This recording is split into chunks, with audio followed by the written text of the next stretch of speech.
Dobrý den, mé jméno je Greenvalský, Jan Greenvalský a chtěl bych vám představit náš podnikatelský koncept, který je založený na změně ve způsobu nakupování a touto změnou nakupování si můžete začít vydělávat peníze na internetu.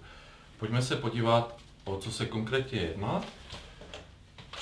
Představte si, že tohleto je nějaký obchodně podnikatelský projekt, je na webu, je to internetový obchod, jmenuje se Amway a co v něm vlastně můžete nakupovat? Potraviny, kosmetiku, drogerii, spotřební zboží, elektroniku, nějaké sportovní oblečení, můžete využívat i služby, můžete odebrat elektřinu, plyn, můžete telefonovat vlastně tady přes ten obchod. Co vám to vlastně přinese, když tady bude vaše domácnost a ta přesměruje svoje nákupy a začne nakupovat tady přes ten obchodní projekt, tak vy v první řadě začnete šetřit. Kolik? Zhruba 30% na svých výdajích. Kolik to vlastně může dělat? Když budu počítat 3-4 člennou domácnost, tak ročně můžete ušetřit něco mezi 20 až 50 tisíci korun. 20 až 50 tisíc. Otázka na vás, jestli jsou to peníze, které by vás zajímaly ušetřit vás nebo vaše známé. Ale bavili jsme se o tom, že to je podnikatelský projekt a v čem vlastně ten spočívá. To, co my děláme, se nazývá inforeferenční marketing. V podstatě jde o sdílení informace, že máme tenhle ten obchod, že v něm můžeme nakupovat, šetřit a nebo vydělávat.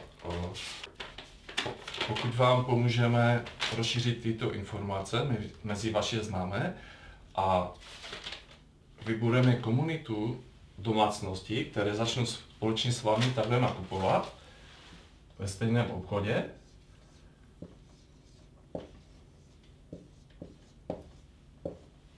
a těch domácností bude časem přibližně 100, tak společně všechny ty domácnosti budou vydělávat tyto peníze. Je to 150 tisíc korun měsíčně. Z toho pro tu vaši domácnost by byl příjem něco mezi 30 až 60 tisíci korunami měsíčně a pro vás by byl příjem mezi 30 a 60 korunami. Záleží, jak by to bylo rozložené. Ale pokud budeme ty informace dál sdílet a rozšířovat dál tu komunitu těch domácností, které budou společně nakupovat a pomůžeme dalším 3 domácnostem na ten samý příjem, 30 až 60 tisíc měsíčně, tak vy už budete vydělat tuto částku, 150 tisíc měsíčně.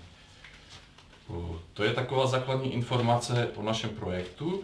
Pokud vás tyto informace zajímají, nebo víte už teď, že je to věc, které byste se chtěli věnovat, můžete mě kontaktovat, nebo člověka, který vám poskytl toto video a chtějte po něm informace, jak se můžete do toho projektu zapojit, co to obnáší a dejte si tu šanci změnit svůj život. To je ode mě v této chvíli všechno. Já děkuji za pozornost a těším se na vzájemnou spolupráci. Děkuji, nashledanou.